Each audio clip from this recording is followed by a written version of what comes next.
बच्चों, हम सीख रहे हैं पाठ 10 वृत्त।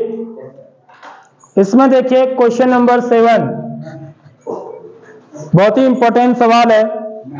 जब भी पूछा जाएगा 1 नंबर में पूछा जाएगा।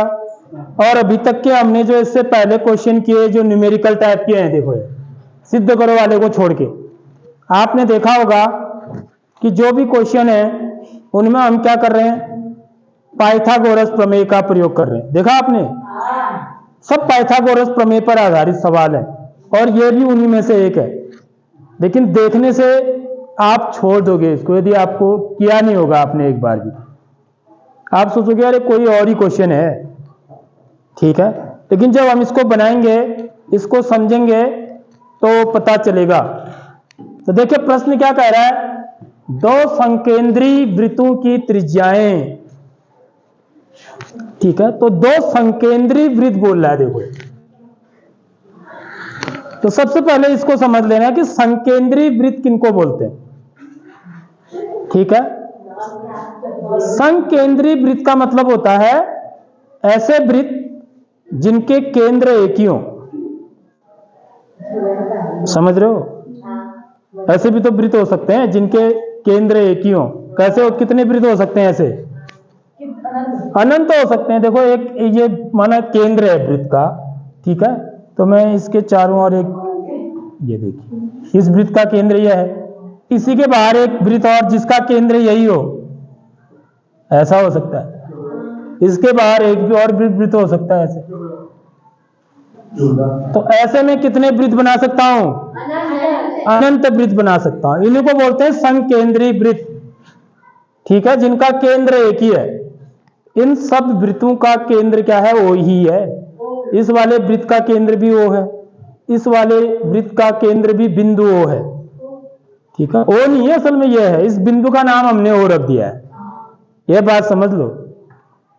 केंद्र तो ओ बोल रहे हैं तो यहां थोड़ी है केंद्र, केंद्र तो ये है, इसका नाम हमने ओ रखा हुआ है। अब कुछ ना कुछ तो नाम रखना पड़ेगा ना।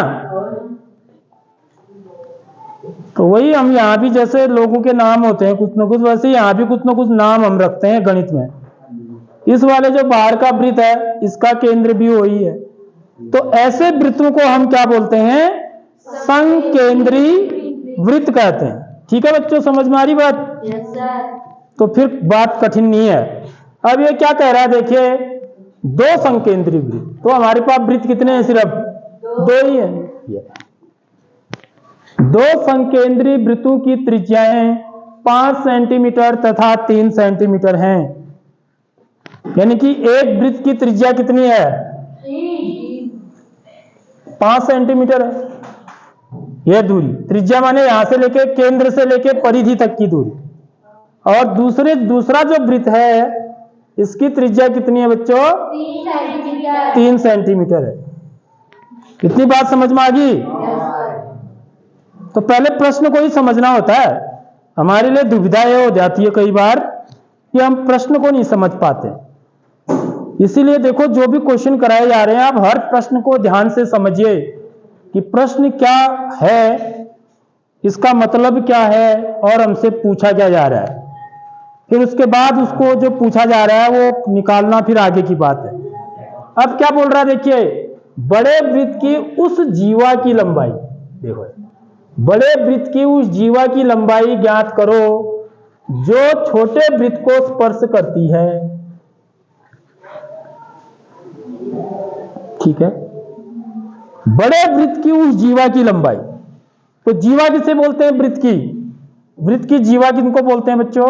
यदि माना वृत्त है, इसका केंद्र O है, तो इसकी जीवाएं किसको बोलेंगे हम। मेरे से मैं एक लाइन ऐसे डाल देता हूं, ये इसकी क्या कहलाएगी, जीवा कहलाएगी। ये ऐसे भी हो सकती है, समझ रहे हो, ये भी जीवा कहलाएगी। कैसे भी हो सकती है, ऐसे भी हो सकती है, ये सब जीवाएं हैं वृत्त की। समझ रहे हो बात? सबसे बड़ी जीवा को हम क्या बोलते हैं, व्यास कहते हैं। तो ये पता होना चाहिए कि जीवा क्या चीज होती है, ठीक, पता लग गया ना। तो एक एक शब्द का अर्थ पता होना चाहिए। जिस बच्चे को एक भी शब्द का अर्थ से वो चूक जाएगा तो फिर उसको जो है ना क्वेश्चन में अटक जाएगा। तो बड़े वृत्त की उस जीवा की लंबाई ज्ञात करो जो छोटे वृत्त को स्पर्श करती है। ठीक है, अब देखो इसकी बड़े वृत्त की तो कई जीवाएं होंगी ना, ये भी होगी एक जीवा बड़े वृत्त की, ये भी एक जीवा होगी, इधर भी एक जीवा की, कितनी की जीवाएं खींच सकता हूं, लेकिन एक जीवा ऐसी भी होगी जो इस वृत्त को कैसे जाएगी, स्पर्श करते हुए जाएगी। ऐसे अगर मैं ऐसे खींचूं, वैसे कितनी जीवाएं हो सकती हैं, अनंत हो सकती हैं, ऐसे भी जा सकता है। देखो ये भी एक जीवा ही है नहीं है, जो स्पर्श करते हुए जाए।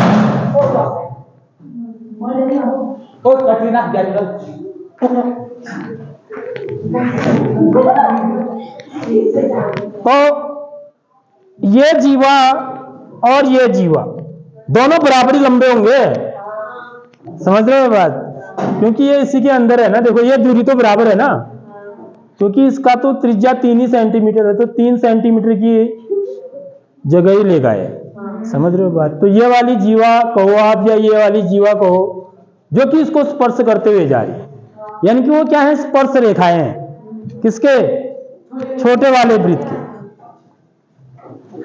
समझ लो नहीं समझ लो इस बात, ये समझ लो। तो इसकी लंबाई निकालनी है हमको, ठीक बात। तो चित्र जरा सा मैं अब दूसरा थोड़ा बढ़िया करके बना देता हूं। तो सबसे पहले तो क्वेश्चन समझ गए होंगे अब आप। माना इस वृत्त का केंद्र O है, एक वृत्त जो है मैं ऐसे बना देता हूं छोटा वाला, जिसकी त्रिज्या 3 सेंटीमीटर है। तो मैं क्या करूंगा, एक जीवा खींचूंगा यहां से, बड़े वृत्त की जीवा जो कि छोटे वृत्त को स्पर्श करते हुए जा रही है। ठीक है, इस वृत्त का केंद्र क्या है, दोनों वृत्तों का केंद्र माना O है, ठीक बात। तो ये दूरी कितनी है बच्चों, यहां से लेके यहां तक की दूरी कितनी दे रखी है, 3 सेंटीमीटर, क्योंकि छोटे वाले वृत्त की त्रिज्या 3 सेंटीमीटर है, समझ लो ध्यान से। और बड़े वाले वृत्त की त्रिज्या 5 सेंटीमीटर, तो बड़े वाले वृत्त की त्रिज्या में यहां पर खींचूंगा तो यहां से लेके यहां तक, देखो ये केंद्र से परिधि तक मैं ऐसे भी खींच सकता हूं और ऐसे भी खींच सकता हूं, ये दोनों बराबरी तो होंगे, ये भी त्रिज्या ही होगी, ये भी त्रिज्या ही होगी। आगे बात समझ में। तो ये दूरी कितनी होगी मेरी, 5 सेंटीमीटर। मुझे इस जीवा की लंबाई बतानी है। तो माना ये पॉइंट मेरा क्या है बच्चों, इसको मैं क्या मान लूं, P या M कुछ भी मान लो आप, ठीक है। और ये जो जीवा है मेरी AB है मान लो। तो मैं चाहे ये वाली दूरी निकालूं चाहे ये वाली दूरी निकालूं, ये दोनों दूरियां मेरी कैसी आने वाली हैं, बराबर आने वाली। यहां से भी मैं निकाल सकता हूं, ठीक है। क्योंकि मैं देखो ये मेरा एक समकोण त्रिभुज है नहीं है, क्योंकि स्पर्श बिंदु से केंद्र को मिलाने वाली जो रेखा होती है या जो त्रिज्या होती है वो स्पर्श रेखा पर लंब होती है। ये प्रमेय हम पढ़ चुके हैं, देखो कितने हर सवाल में इस्तेमाल हो रहा है, नहीं हो रहा है। यह प्रमेय एक ही 2 ही प्रमेय सीखे हमने बस इसमें, वो हर सवाल में, लगभग हर सवाल में इस्तेमाल होंगे, ठीक बात। तो देखिए ये भी त्रिज्या है, ये भी 5 सेंटीमीटर होगा। तो चाहे आप इसको निकालो चाहे इसको निकालो, दोनों कैसे आने वाले हैं, बराबरी आने वाले। यानी कि मेरा जितना AP होगा उतना ही क्या होगा, BP भी होगा, समझ रहे हो। तो चलो मैं इधर की बात कर लेता हूं, इसको छोड़ देता हूं, ठीक है, इस तरफ की बात कर लेता हूं। तो यहां से मैं AP निकाल सकता हूं नहीं निकाल सकता हूं, किससे,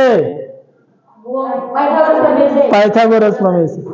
यदि मैं AP निकाल दूंगा, मेरे को पूरी जीवा बतानी है, मेरे को तो AB बताना है ना, जीवा की लंबाई बतानी है, AB बताना है। तो मैं AP निकालूंगा और उसको क्या कर दूंगा, 2 से गुणा कर दूंगा, तो मेरे जीवा की लंबाई निकल जाएगी। देखो 1 नंबर मिलेगा मुझे, इतने आसान सी बात है, पाइथागोरस प्रमेय लगाना है सिर्फ,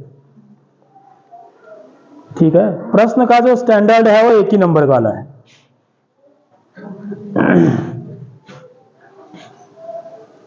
तो यहां पर लिखेंगे माना AB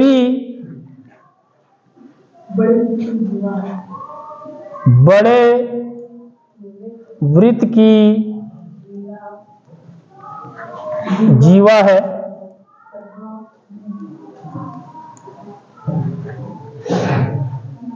ठीक है। माना जीवा ए बी छोटे वृत्त को बिंदु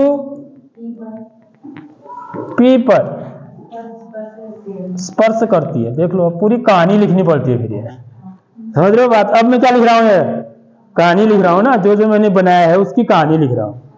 स्पर्श करती है, इसलिए कौण OPA बराबर कौण OPB बराबर 90 अंश। कारण क्या लिखेंगे? हाँ, कारण वही लिखेंगे, वृत्त के स्पर्श रेखा के स्पर्श बिंदु से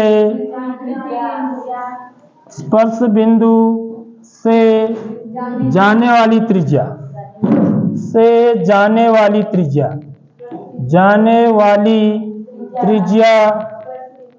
स्पर्श रेखा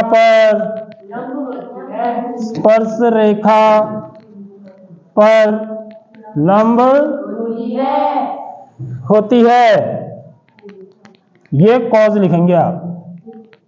हो सकता है 2 नंबर में ही पूछा जाए क्वेश्चन ना, तो वहां पर आपको फिर पूरा ही लिखना पड़ेगा।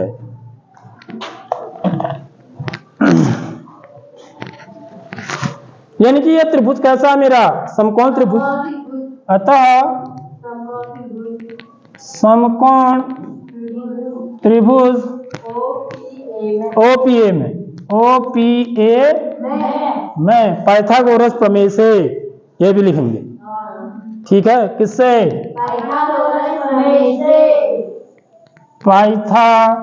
पाइथागोरस प्रमेय से आधार का वर्ग धन लंब का वर्ग बराबर कर्ण का वर्ग।